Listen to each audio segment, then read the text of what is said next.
Hey, everybody. Welcome. Jillene made me turn our cameras on. If you guys need me to turn mine off, totally get it. I mean, you definitely want cameras on these two ladies.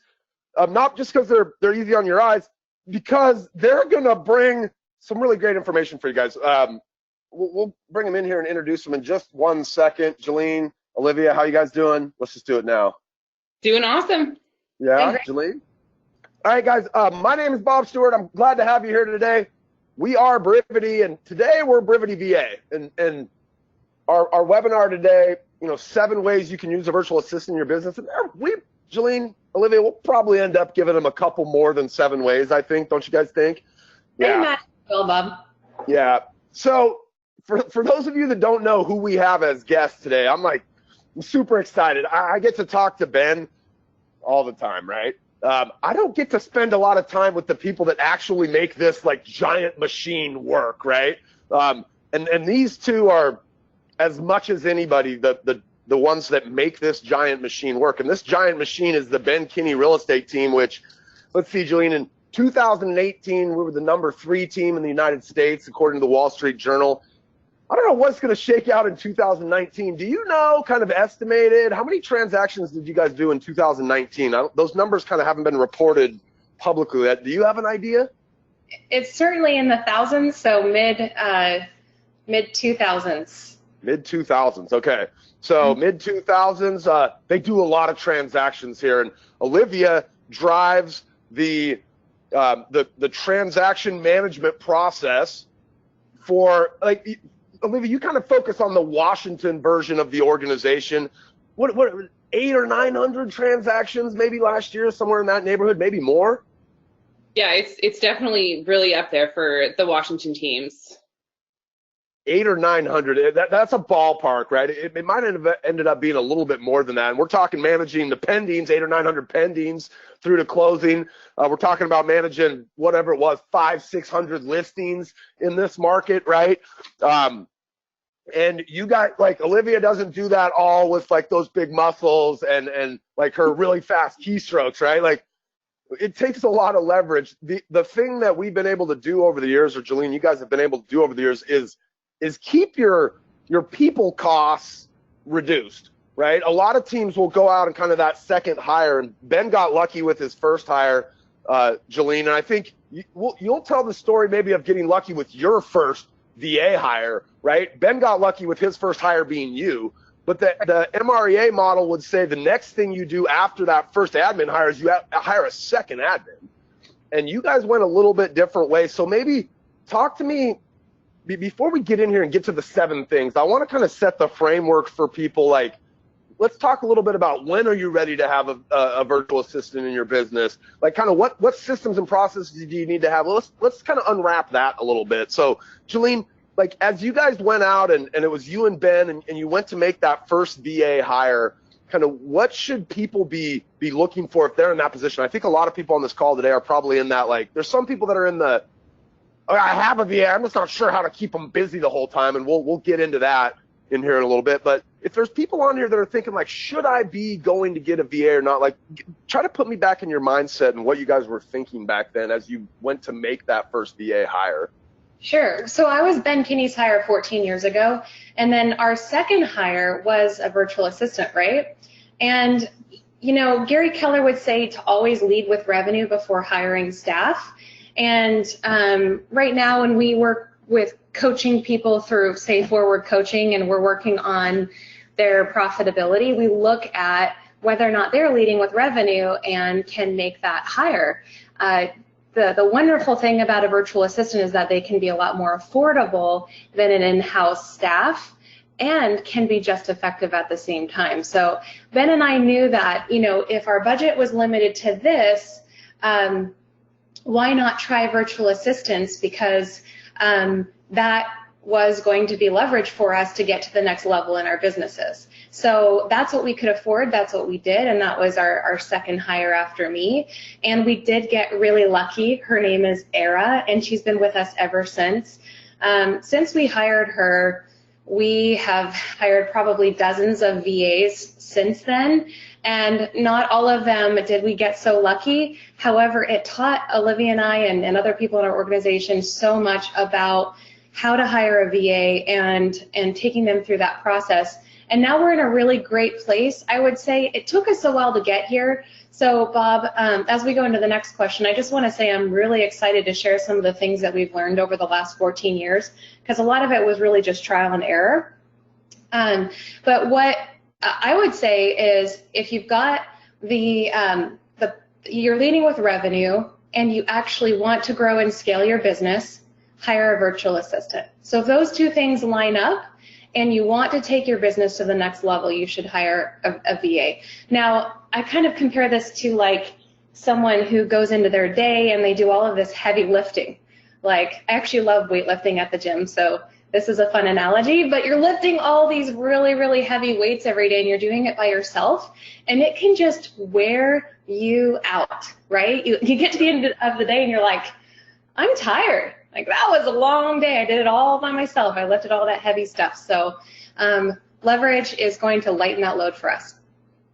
I don't know anything about the weight lifting analogy. We have our cameras on today so people can tell that, but you know, I definitely know a lot about being in a business, working in a business, and feeling like, man, there's a million things that and you're the one doing all the lifting, especially those repetitive things, right? So we're going to get in, and Olivia's going to kind of be the star for a little while as we start to dig into your guys, like the day-to-day business and how those VAs are in there helping it. Talk for a second about, just like at a high level, how do you think about the difference between like what we could have a VA do and what we should keep kind of in-house or with somebody that's physically, you know, in some cases it'll be them, they're keeping that job, but you know, what's that kind of high level? How do you determine, well, yeah, VA could handle that, or no, this is something I want to keep a little bit closer and be able to see and physically touch? Great. Let's back up just a little bit and talk about systems. So we might have systems for ourselves as business owners. And if we don't, we could create one really simple system and then determine who we could plug into that system, right? We don't have to have perfect systems to make that hire, but if we have one little thing in place that is something that could be carried forward day to day, that is a really good start that we can expand on. So the systems can be the ones that we have for ourselves or the ones that we have for our current in-house staff, Bob. And what we did is, when we would have current in-house staff maybe take a different opportunity or move out of state and transition out of their role, let's say, for example, a listing manager.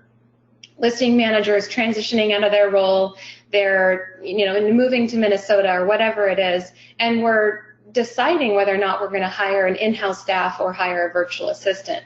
Well, what we've done is we've printed out all of the systems that we have, or the tasks or the duties that are assigned to that role, and then we just highlight which ones we think a VA could do and which ones we think only an in-house person could do. And actually, Alivia and I did this together for the last transition we had, and we were surprised how many of those items a VA could actually do. So this is a really big topic, so I apologize, but I'd love to keep sharing just for a second.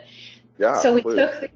we took these tasks, and almost 90% of them were things, if not more, were things that a virtual assistant could easily do, and the other 10% were maybe things that we'd have to work towards and spend a little bit more time on, right? So we decided to make an in-house hire regardless, but now they get to work on the things that are going to grow our company, that are money-making activities, that are teaching our agents and in our company how to effectively take listings and market, you know, win in a listing appointment or whatever it might be, things that are money-making activities, and our virtual assistant took on the 90% of the other things that were being done. So now we're in a really sweet spot because we get to grow through making those decisions. I think that's interesting. Ben calls that, he would call that like leverage versus luxury, right? Like you guys, you leveraged away all that 90% to the virtual assistant team. And again, guys, we're going to get into a lot of those things that they leveraged away kind of point by point.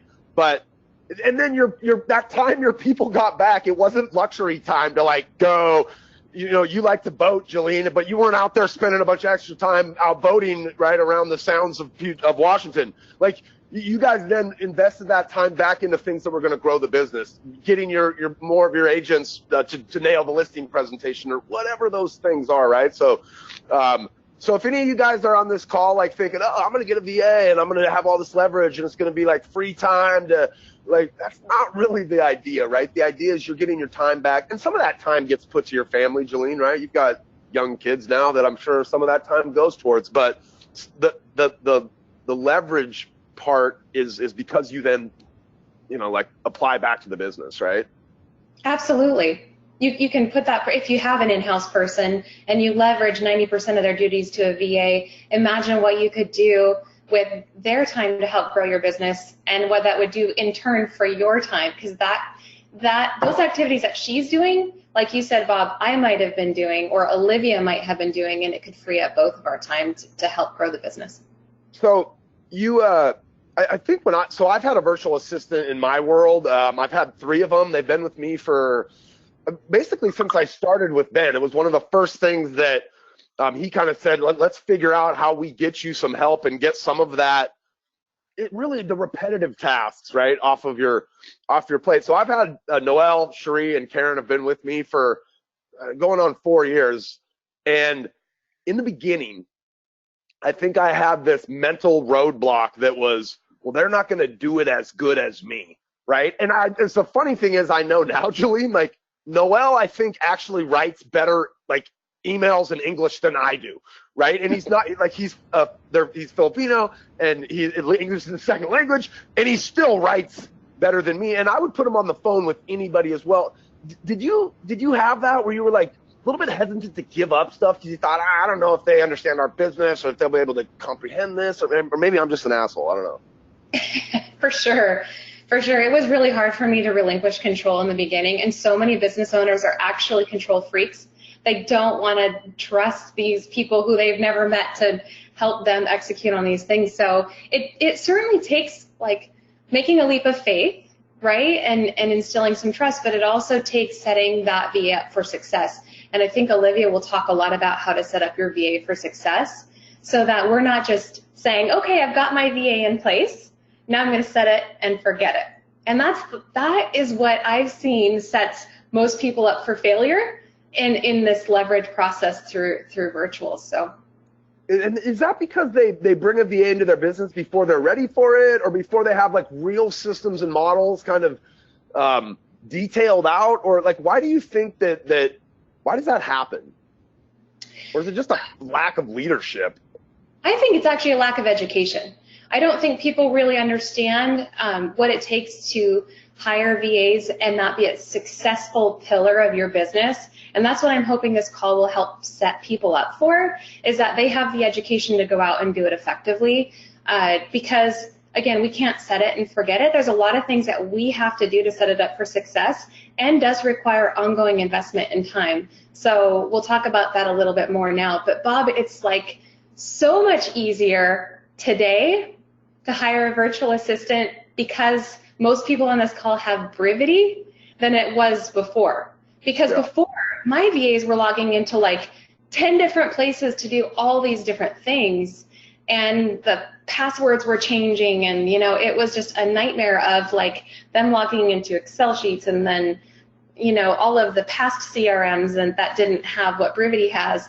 And we didn't have our systems in one place, but now I would imagine that most people on this call have their systems in Brivity, and even if they're not perfect, that's okay. It's just a one-stop shop for our VAs, so it sets them up for success. Should we dive in a little bit? Let's take them on a tour of some of the things that you guys use VAs for in your business, and we're going to shine the spotlight the other direction over here towards Alivia a little bit as we talk about this, because she's in here kind of managing this team and working with them every day. And so let's just go through the list. And I don't know, we have 7 or 8 here. I'm not sure exactly how many it is. And I mean, pending transaction coordination, there's 15 or 20 things probably inside of that one pillar that a VA might do in your business. I'm just going to kind of lightly throw this over to you, Alivia, and let you just talk a little bit about some of the specifics of I mean, you can kind of talk in general about how they're helping, and then talk about some of the specifics inside. And anytime I hear something, I'm like, wait a minute, go a little deeper there. I'm gonna fire you a little deeper if you don't mind. Yeah, sure. So going off of what Jillene said, I think a really important starting point is making sure we have the systems in place. So we put a lot of time and effort into building auto plans that allow for a lot of the tasks to be VA driven, but then making sure that we have checkpoints on all of the really important things. So we don't want our agents to get paid off of just the information that the VAs give them without it ever being looked over by myself, who acts as the pending manager for our team. So those are some really like things like that where you wouldn't want there not to be a double check. And so I think we talk a lot about inspecting what we expect. And so we have built that into our auto plans. And so I would say as far as systems go on the pending side, that's definitely really, really important. And the listing side, we have the same thing. Look, can I dig in right there for a second? Because yeah. you guys have this concept, and this is in Ben's world everywhere, so this applies to me in our software world too, but on your team, you guys are constantly setting things up to replace yourself. And Ben talks a lot about, like, we're trying to replace ourselves and let that next person move into our job so we can move on to the next roll up. And so, like, things, let me think, like, let's say, like, set up escrow, right? Like, I don't know, just take that as an example, right? Like, that's something you could probably have a VA do. And I think a lot of teams, like, let's say you're using an auto plan for that, right, inside of Brivity. You might just have a task that says set up escrow. But what you guys do is you have a task that says set up escrow, and then there's instructions in there about exactly how you do that. Now, Olivia, you know how to set up escrow. You don't need those instructions, right?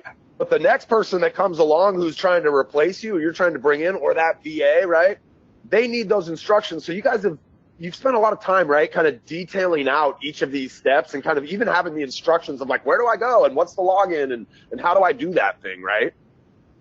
Right, absolutely, yeah, and we're still working on adding in more. Now that we have that new feature, we can link directly to documents in Brivity transactions, so that's an opportunity we still have to really take advantage of that new feature and make sure that our details and instructions on the air are as beefed up as they can be, because right now some of them do still say refer to this document, but we don't even need to use that anymore. So absolutely, those instructions are a huge thing, because I mean, you never know what is going to happen to people if someone gets really sick or something, someone's just not able to do their job. I mean, you want to make sure that someone else can jump in and just get right into it. So those instructions are huge.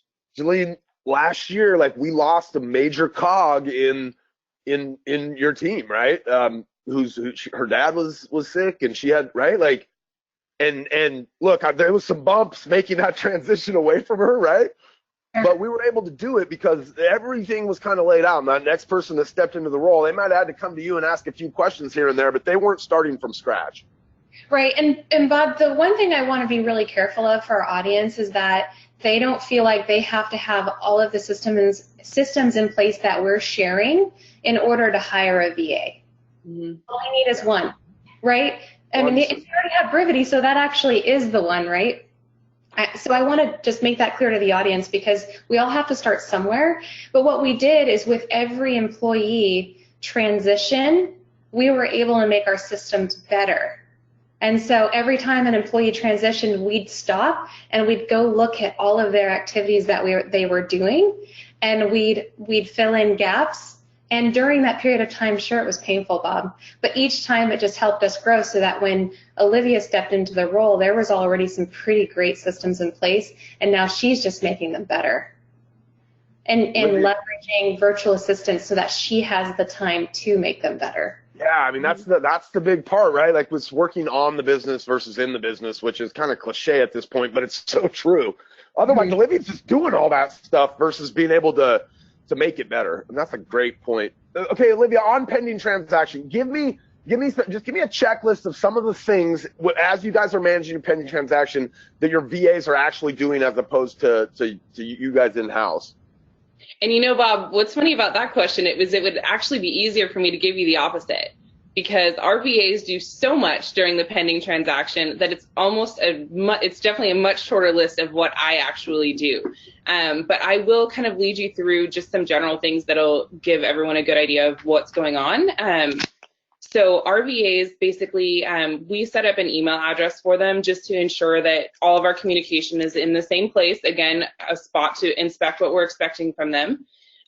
So they have that email address, and when a new pending comes in there, the VAs take it and they run with it. So they respond to the agent, make sure that they feel cared for, they know someone's on their team, and they take that contract, they review it, they make sure that there's no errors, all the signatures are in the right spot, they get it uploaded for compliance, and they get the transaction going in Brivity, get the plans applied, and they open the title, they submit our, we're Keller Williams, so we use green sheets, and submit that to the market center so we can get our agents paid. And they basically are the ones monitoring that email inbox. So whenever we get any new forms, any new conversations between the agent and the agent on the other side, or the agent and escrow, or the lenders, everything is being CC'd with that email address, and they monitor all of that and they take care of all of that. So they're facilitating discussions, communication between everybody. If there's forms needed, right? Yep. Like I'm assuming escrow's coming to them to ask for forms, and they're going to track the agent down to get those forms or whatever needs to be signed. Absolutely. So, I mean, it's almost everything. Like, what do you do? So yeah, exactly. Give me one or two things they don't do, where or you guys are like, we really want this checkpoint to come through us, but it sounds like almost everything else these guys have been trained up to be able to handle. Absolutely, and that's it. So basically, the most important things that I do is when we get the DAs back from our market center, I'm looking over those to make sure that we've got the purchase price correct, the close date, the splits, the commission percentages, making sure that that's all correct, because our agents getting paid the right amount of money is the most important thing, one would argue. So just verifying that. And then if there's any changes that need to be made, if we have any price changes that come through, commission changes throughout the transactions, making sure that those things are being communicated down to the market center correctly and to escrow correctly, so that we're getting that DA updated before the closing. And then after the closing happens, looking over those checks along with the final DAs and making sure that the agents are getting paid correctly there, and making sure that all of our reporting is accurate. And along the lines of reporting, I'm also verifying the sources. So making sure that the source that, for us, tracking our ROI is really important. So making sure that if the agent just says internet, maybe they're talking about Zillow, maybe they're talking about something else, we need to know what that is so we know that we're spending our money in the right place. So those, I would say, are the three most important things that I'm doing.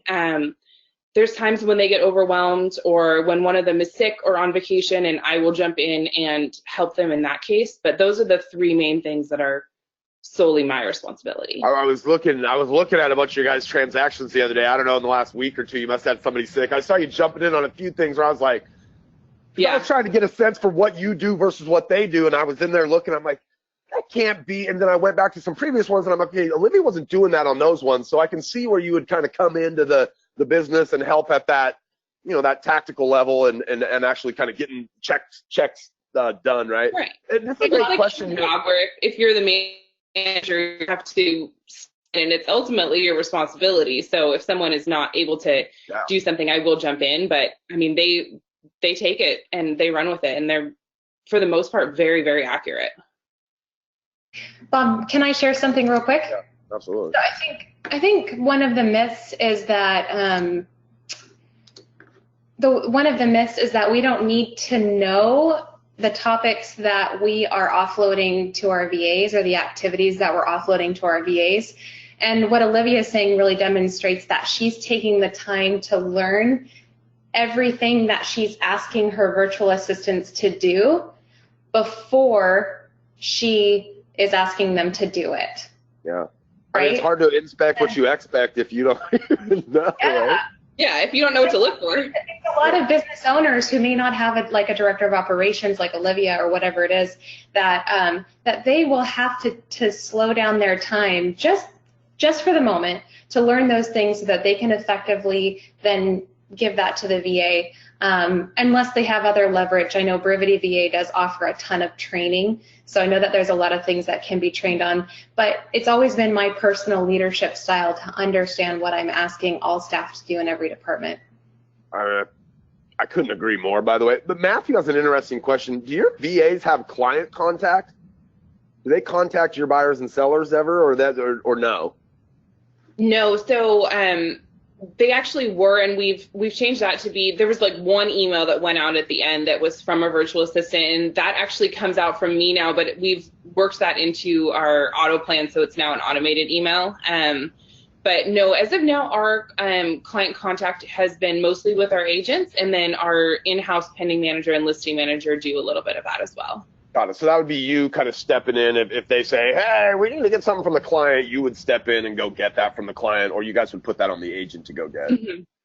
And a lot of, there's actually a lot of business owners that I know that do have their VAs contact their clients. So our business model is just a little bit different. It's just an option, but a lot of VAs actually do and can contact the client. I mean, if like Noelle, I would put on the phone like with my mom, my clients, anybody. I mean, some of our clients have spoken to my virtual assistant Noelle, like super secret. Like he answers my email sometimes. Like he's really amazing, right? And the craziest thing, I've never met Noelle in person, right? Like I see him on my Zoom every single day, and never met him in person though. 4 years. I need to make a trip to the Philippines. Should we go to the Philippines sometime, you guys?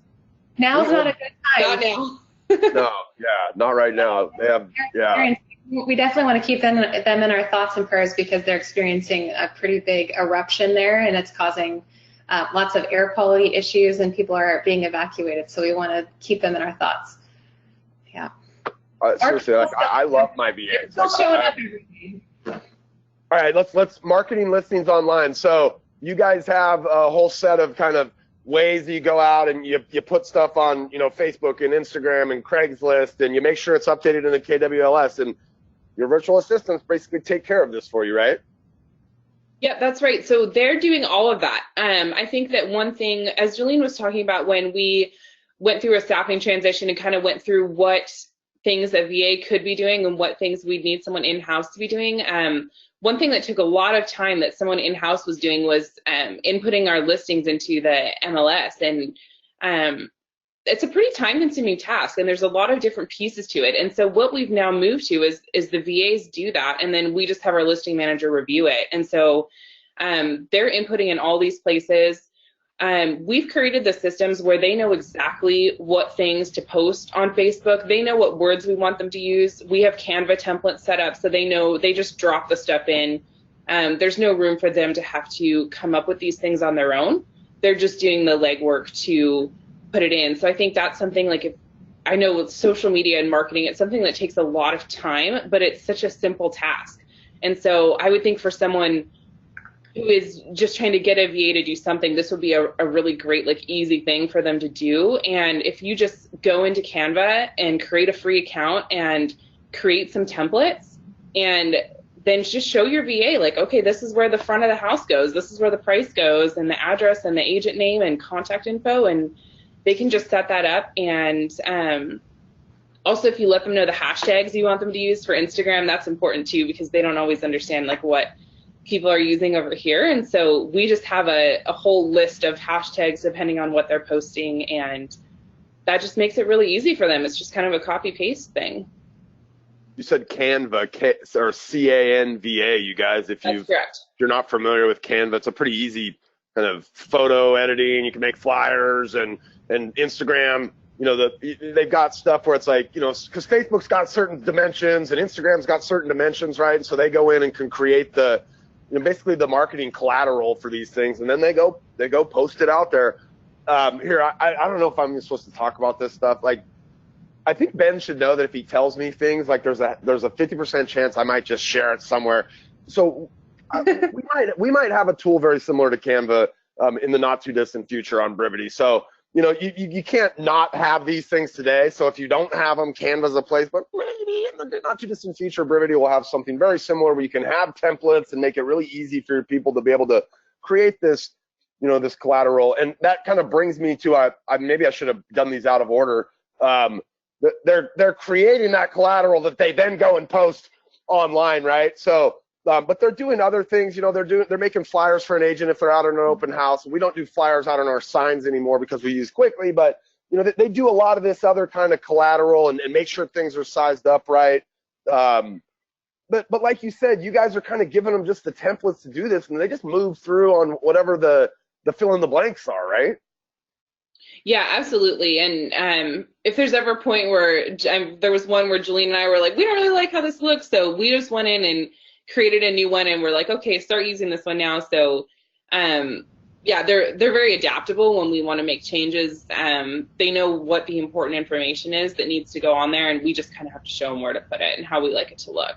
Jillene, let me ask you a question, because Era's been around for 8 or 9 years. Obviously, is 10 years maybe. It's gotten really used to our business. You have met face to face, right? Because we've flown her out here to Washington before. But what did she also like make improvements in your business? Because it's one thing, like I think if we hired an in-house employee, right, we would expect that over time, like Olivia's made improvements in our business, right? Mm-hmm. And I think, you know, you get in this mindset like our VA, that we just put them in a box and they just check the box or whatever we tell them to do. But is she looking for ways to make improvements in your business too? Has she over the years? I would say that I haven't tasked that as a big priority for her, but she has as a byproduct. So there's been a couple examples like with getting our agents set up with, say, a Brivity account. They get a username and password, right? That says, here's your new Brivity account. This is what you're going to plug into. Well, what she did is she wrote this email template that is, you know, this long, and it has their Brivity username and password, but it tells them how to get started on their training. And it's a template email that she sends to the agent when they join our company, and then gives them their access to Brivity or whatever, maybe their email signature or whatever it is. She created all these templates. And that's an example of something that she's done. And those templates can then be plugged into an auto plan as well. So you're not putting the onus on her to go out and make improvements in your business, but as a byproduct of what she's doing every day, she's probably just sick of putting that email together and having to send it every time. So she was like, I got a tool to automate this. Let me just do it. That's right. Smart. All right, Brivity advertising plan. So let me just explain to everybody what inside of Brivity, what an advertising plan is. But it's essentially like you guys know, and everybody on this call anyway knows, like we put a property into the MLS and it syndicates to like all these different places. And then on top of that, we may also go in and post our ad on Craigslist or Facebook or some of the other places, Olivia, that your people are posting it. But I think what most non-Brivity users do is they just kind of high-five their client and go, hey, we're listed. And the client's left to try to figure out what that marketing looks like out there, where it's at. Talk to me for a second about a Brivity advertising plan, because this allows you guys to basically show your clients every single place that property is being marketed out there online, right? Yeah, absolutely. So this is another thing where it's a very simple task, but it can be very time consuming, especially because our advertising plan, I mean, I think it's got like 30 different things on it, so it can take some time. So basically the way that these work is you just apply an action plan, the one action plan we actually used, but you apply that on there and all of the links pop up as shown in that graphic there. I think it's like, I can't really quite see it, but it's got like Craigslist, Facebook, things like that on there. KellerWilliams.com. Yeah, I mean. Yeah. So how it works is you just click on that link and it'll Google immediately that address on whatever that is. So if it's Zillow.com, you'll bring up a Google that says 1234 Main Street on Zillow.com, and that usually it's the first one will be a link to that. So then you just open it up, copy the link, and paste it into the advertising plan. And then there's a little option to check something along the lines of update the seller. Yeah. And so then when they get their seller email at the evening that day, then they'll see a new advertising thing that they can click on and see where their listing is posted. And so we try to do this in sections, a quarter at a time, so that our clients are continuing to get these pretty beefy emails about their listing advertising right at the beginning. And so we've just set up our auto plans to have our VAs kind of doing a quarter of them at a time. But it's definitely a task where it can be time consuming to click through all the links and do all of that, but it really adds so much value to the Brivity page when the client is going to it, as well as to their daily email that they get. And so this is a great task that we have our VAs doing. By the way, this is one of the most underutilized features on Brivity, which is crazy to me because most people have been using Brivity for transaction management much longer than they were ever using it for anything else. And this is just, I don't know if people just don't know about this, but you know, all of your clients know all of those places that you guys market their property. And look, it's not like, I mean, I don't know, 80% of these, you just put it in the MLS and it's syndicated out to that place, right? Now, you guys go the extra step on Craigslist and Facebook and some of these other places, but your client doesn't know that this thing went out to all those locations. They don't know that it was that simple for you just put it in the MLS. And you're not trying to trick them, right? You're just showing them where it all went. It's a big deal, I think. You know, I remember a story Ben telling about being very intentional, wanting them to know that their property had been marketed on like the other local brokerages there in Bellingham, right? So it'd been on the Mohawk Group, it'd been on Windermere.com, it was on JohnLScott.com because, you know, 4 months later when they come back and go, you guys aren't getting our property sold, like we're thinking about going to Windermere, Ben can be like, I don't know if you remember, but you know, on day 3 of our transaction, I sent you, you know, how we were marketing your property on Windermere. And by the way, they haven't sold it either. They've had your listing on their website for the last 4 months too, right? So anyway, this advertising plans, it's again, pretty simple to do these things. It's just, does Alivia want to spend 15, 20 minutes per listing, right? And Alivia, you guys have a lot of listings right now. I was in there yesterday. I know that you don't want to spend 15 or 20 minutes per listing to do this, right? But it's the value your clients get out of it it's a big deal. All right, let's moving on. Updating showing feedback for sellers. So in a perfect world, Brivity would connect to wherever you use for showing feedback, right? And there's a variety of these things. We don't have that today. And so I think your VAs go in and kind of collect showing feedback from whatever system it is. And I think some of our teams probably even use different systems, right? But they're collecting that feedback, bringing it into the transactions. So what, the seller can see it? Is that kind of the idea? Absolutely, yeah. So we get it through a multiple different ways, even just on our team. And so our VA that handles our open houses, she is copying it and pasting it into here. I think that this is actually one, maybe even from one of our ones. This is Vancouver. Yeah, this is the Vancouver expansion team. Okay, yeah. And so, yeah, she's copying it and pasting it in there. And I think that, I mean, the agents usually are communicating this with the sellers, but I think that it's so important to also have it in Brivity, one, so that they can go back and look at it at any point. And then 2, just so that when they get those emails, again, it's just more things that they're seeing that we're doing for them. I know in our listing presentation, I mean, there's so much that goes off of the benefit of having a team. And so I think that, like, even if you have a virtual assistant, even if you're not on a big team, it's still just a way to show that you are providing that value to them and why they should choose you over whoever. A lot of what you guys are doing here is like things inside of your transaction management system, which in this case you guys use Brivity, right? That are like reporting to your sellers, things that gosh, and a lot of these things I think we just don't have the time. I don't have the time to let my seller know all the 50 places that my MLS syndicates to, right? I just don't have the time. I don't have the time to let them know about all the showing feedback that came in from the open house. I just don't have the time. Well, so nor should you. Give our yeah, nor should you. But then we give our clients this level of service that we didn't want to give them. We wanted to have the time to do those things that we knew were important, right? You guys are figuring out a way to do it, still have your time, make it affordable. But again, it's leverage versus luxury. You're not taking that extra luxury time and going off and sailing around Puget Sound, right, Jillene? It's like we are, well, you are sometimes. We are reinvesting that in the business, though, so we can pay for that virtual assistant, right? Well, and for those who get started, Bob, if they just plug their VA into doing the marketing, the list of marketing for their listings, and then the open house and showing feedback, if that was the first 2 systems that they had their VA do, that provides awesome customer service, and it's a great starting point. So here it is, supporting open house marketing and execution. So your VAs are almost doing all of the marketing, right, on any given open house that we might have? Yeah, they're doing all of it. The one thing that we're doing is printing the open house flyers, as that cannot be done from the Philippines. But that is kind of our way of doing that final inspection, we want to make sure that those open house flyers have the correct number of bedrooms and the price and all of that. But yeah, they're doing get Brent or somebody in the office, in the tech office next door to you guys. They got to be able to print those things to your computer, right? They can like hit print and it just prints out in Bellingham. We can figure that out.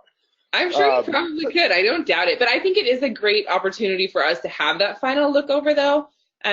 Just because sometimes the agents, I mean, they just want to grab that stack of flyers off their desk and get out there and sell some houses. And so it is nice for our listing manager to have that opportunity to just make sure they're correct. So what kind of, we say like the open house marketing, so they're going out, they're putting it in the KWLS, making sure Zillow has it, making sure we get a Craigslist ad posted with it, running the Facebook posts, right? So we've got an open house coming up. Like, what am I missing in there? What other kind of things can they do remotely to market that open house? I think Instagram is the one that you missed that we're also doing. Okay. So it's just, I mean, it's very similar to how we market a listing and the places we go. Now we're just marketing the fact that on Saturday from noon to 4, we're going to have this place open. Yep. Sweet. All right. So I don't know, by the way, we can, like, Jillene, we got just our closest friends here, right? We can kind of peel the onion back.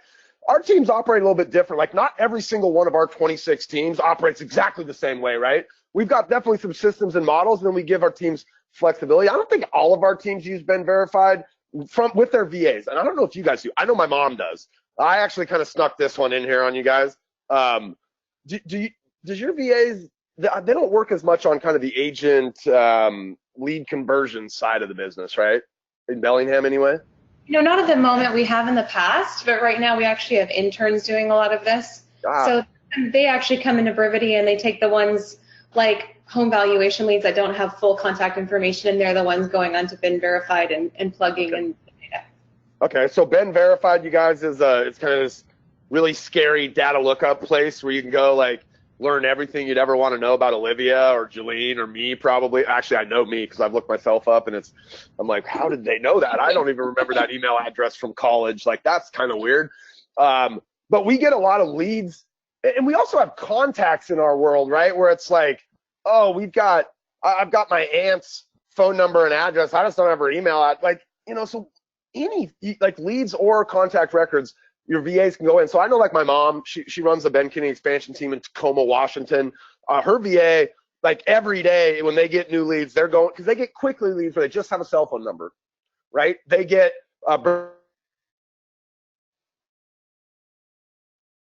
Brivity valuation seller leads where all they get is the address. Or they'll get website leads sometimes where it's like we have a right email, but we have a bad phone number. They never gave us a phone number. And we can go into something like a Ben Verified, super affordable, and go in there and look these people up and say, look, I just had a cell phone number from this quickly lead. Let me see if I can find their name and their address, so we can set them up to send them a listing alert similar to the home they looked at when they were driving out texting on properties, right? So finding additional information, like if you guys, anybody in this room has Brivity and you're doing leads with us, seller leads, that you get some percentage of those are address only. Some of Ben's favorite leads, by the way, are address only leads, because we're probably the only person that knows that person's just kind of wondering what their house is worth. We track them down to figure out how we can help them.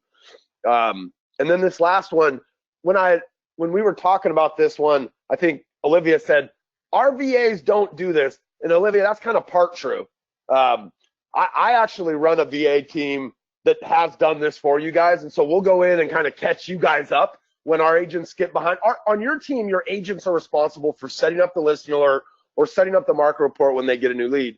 But we got lots of leads coming in. Our agents they're very productive, which sometimes can make you get behind, right? And so we will come in and we will run a VA in, and we'll just say, all right, we got to go catch up on all the old stuff that we've missed. And it's one or two here or there, but every 6 months we come in and they'll do a couple of hundred listing alerts or market reports. Now, some of our other teams that are a little bit smaller, maybe not quite as on the ball, they will absolutely have their VAs. And really, it's more like just ensuring that everybody has one, right? Ensuring that lead has a listing alert or a market report. And if they don't, let's get one set up, right?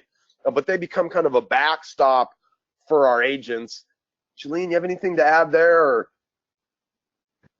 No, Yeah, Absolutely. One of the most important parts of our database is having what you just said. And smart leverage is having a VA do this. It really is. It's one of the few top activities that I would most certainly have a VA do.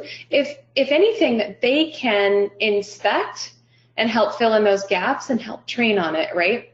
Yeah, absolutely. And you know, if let's say you have a bunch of agents and it's like they're not constantly doing listing alerts and market reports, your VA for you can be that person to kind of flag you as a business owner and go, I think we have a problem here. Like 50% of our leads aren't getting these things, but you told me 100% needed to, which is your cue now to step in and inspect what you expect, right? And get your agents on board and, you know, be that leader who gets behind them and pushes them to do that work, right? Instead of just standing out in the front and going, you guys should do this, right? Your VA can help you spot those times in your business where you need to get back in the business and really push a little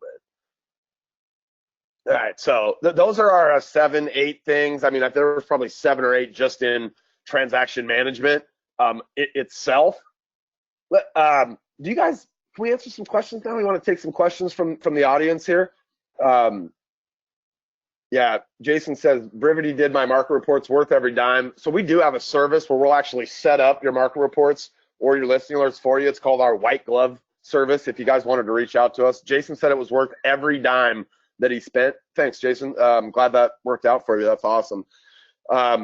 So Jack says, is Ben Verified included with hiring a Brivity VA? No, Jack. Ben Verified's like, I think it's $39 for like a 3-month block subscription to Ben Verified. My mom tells me it's like the best thing she's ever, that she's, you know, the best $39 she's ever spent, because she's overspending $15, $18, $20 per seller lead down in her market. And sometimes she gets one that just is an address, and that $39 a month she spent to look up, you know, however many tens or hundreds of address only leads she gets, it's well worth taking that $18 lead and turning it into like a full boat lead with name, email, phone, and we have the address already.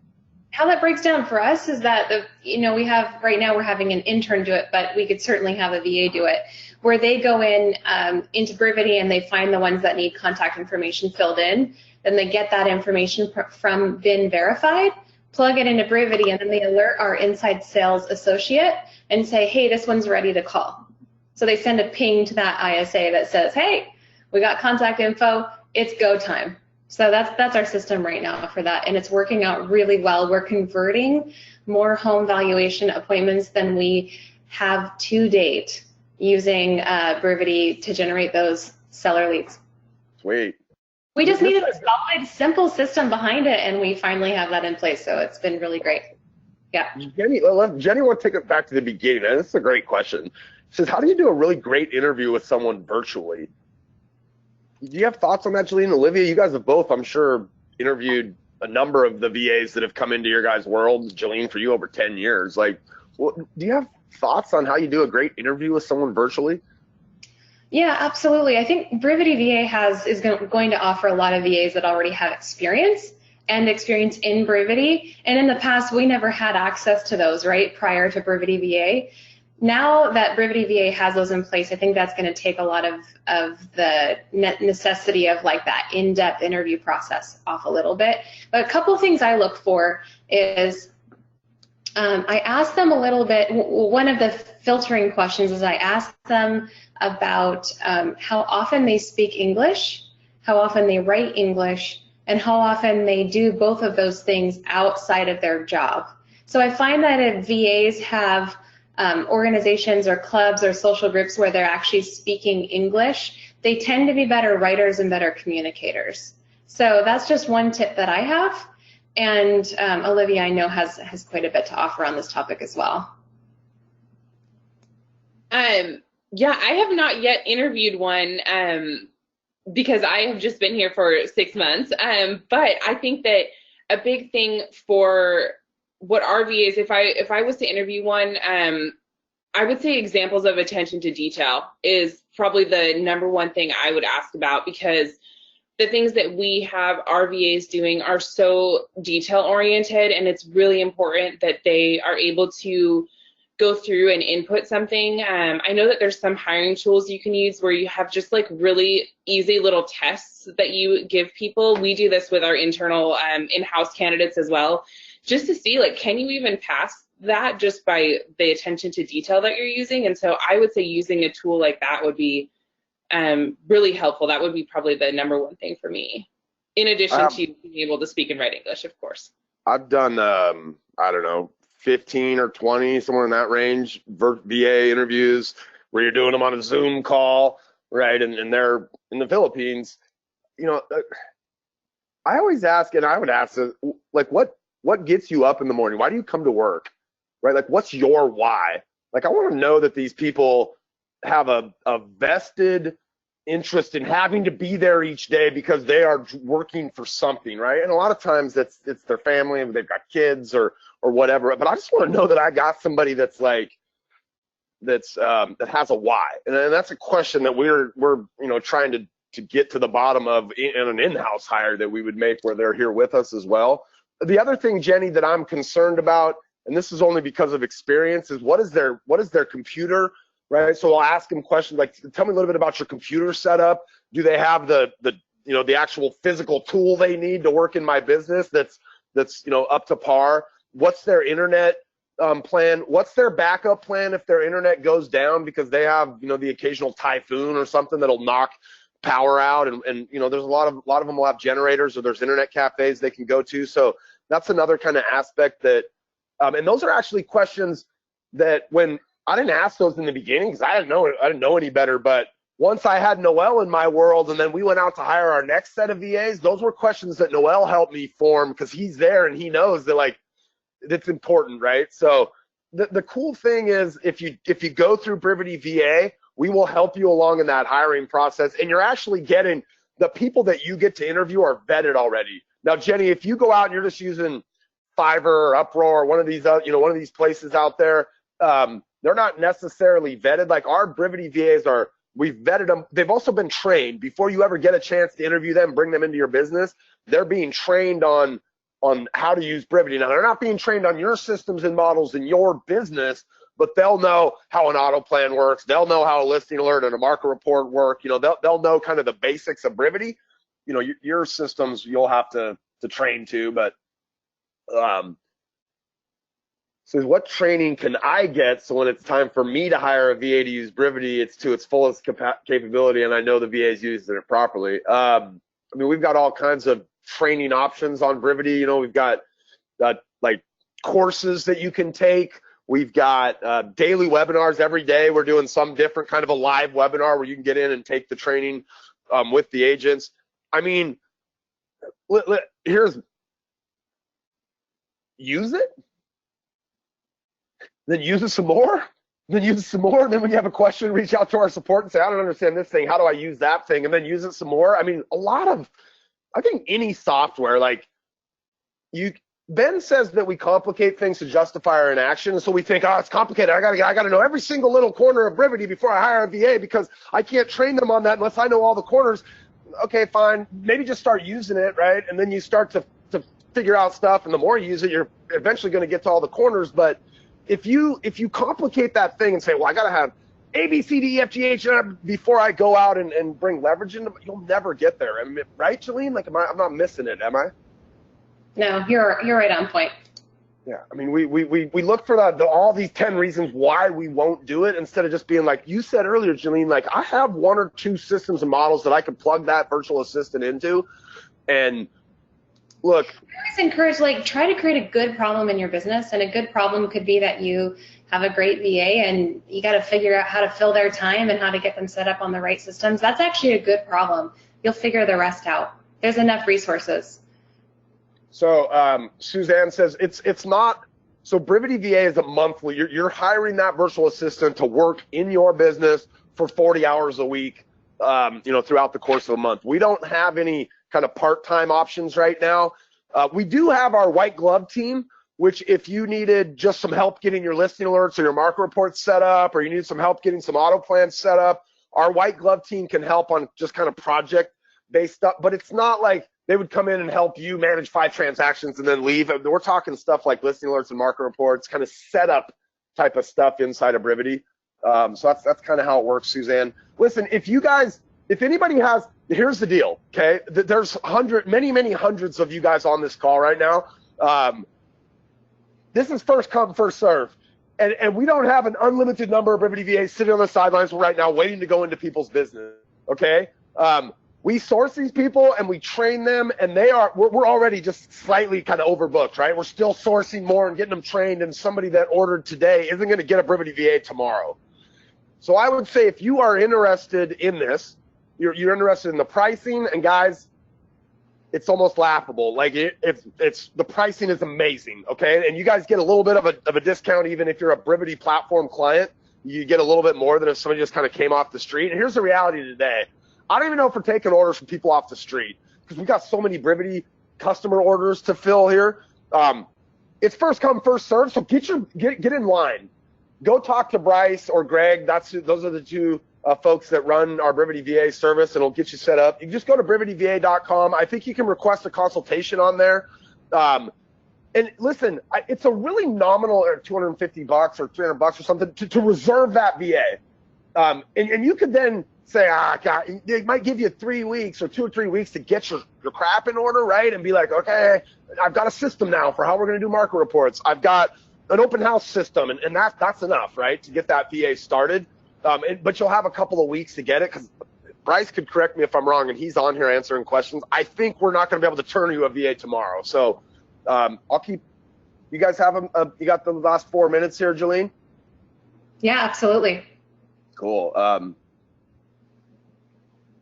We're snowed in here in Bellingham, so this is perfect.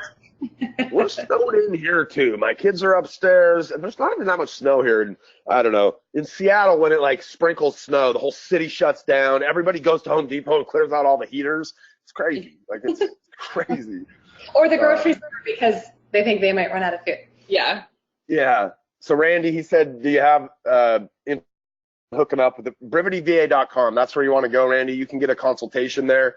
Bryce or Greg will give you a call. Are the ISAs or the ISA VAs different from the transaction marketing admin, and are there hybrid options? It's a good question. Maybe I'll let Bryce field that one to you directly. I don't think we have hybrid options, although I mean, basically what you're hiring to is a skill set, right? So if you these are pretty different skill sets that we're talking here. So could your admin that you hired be taught how to make calls to leads? I don't know, maybe. But we would be looking for a different skill set when we went out to help you hire that in ISA as opposed to like hiring a real estate admin, right? And so I don't know. I mean, yeah, I would guess that anything's possible, right? And if you get a talented person, you can probably have them. But we do kind of look for different skill sets inside of each one of these things. Jillene, you guys do you guys have any experience with ISA VAs? Have you ever done that in these 10 years? We certainly have, and it was prior to Brivity VA, so we had some hit and miss experiences. So we put that on pause for now. I have heard stories that it's working successfully. So I always think it's worth a try if you don't already have a great inside sales agent. And because, again, there's systems that you can plug them into. I would just really vet their language and their language prior to hiring them. That would just be the number one thing, is vet their accent, is it going to work with those phone call conversations, and vet their English speaking and go from there. He says, Luke says, is there a difference in Brivity between ISA, VA, and white glove? So, I mean, these are the different types of a VA you could have. You could have a virtual assistant who was an ISA, right? You could have a virtual assistant who filled that marketing manager role. I think like the three on the transaction coordinator, marketing manager, real estate admin, the skill set there is very similar. So I think if you're really talking about hiring kind of an admin side VA, right, which could be any one of those three, and those I think are interchangeable. Whoever asked that question earlier, Marion, you can hear my boys upstairs, by the way, like getting ready. They just want to go outside at this point, like. And then the ISA is a little bit different skill set, right? So I think there's probably less kind of crossover between ISA and those other three than there would be between those other three. There's absolutely, you can get one person that would kind of play those different roles. Boom, boom, boom. I'll tell you what, we're at the top of the hour. I want to respect your guys' time because it's been so amazing. Listen, if you guys have other questions, go to Brivity VA and request a consultation. Bryce or Greg will give you guys a call. They will answer any and every question, pricing, what do these people do, how do you train them, do they have scripts for the ISAs, all that stuff they'll address if you go to brivityva.com and set up a consultation. Jillene, Olivia, I don't get to talk to you guys enough. Thank you so much. I appreciate the heck out of you guys being willing to do this with me. Thanks for having us. Hey, Bob, could I share just one last thing? Please. So I think, what the base pay is for a VA is really affordable for us, and it's a great living wage for them. But know that when you find that super talented one and they're really integrated into your business and you love them, they're always worth an increase for recognition. And make them a part of your family. Like your team is a family or your company is a family. Make them, include them, recognize them, maybe even Skype them into weekly meetings. I know Skype is super outdated, but love on them and chat with them. Like if you've got Google Hangouts or you've got Slack, chat with them multiple times a day. It's worth the effort to stay in touch with them. Also, another thought might be, if you can, to hire a coach who has experience with working with VAs and helping you set up systems for them. So Forward Coaching is a really great place to go. I'm taking on just a really small handful of clients through Forward Coaching, so you could ask for me. And then I wanted to share a quote that I found through prepping for this call that I thought was really valuable. It's from someone named Richie Norton, and it says, "Successful people don't use the obstacles of time, education, and money as excuses. They use them as leverage to get help." Love it. I'm just excited to see what this is going to do for everyone's businesses.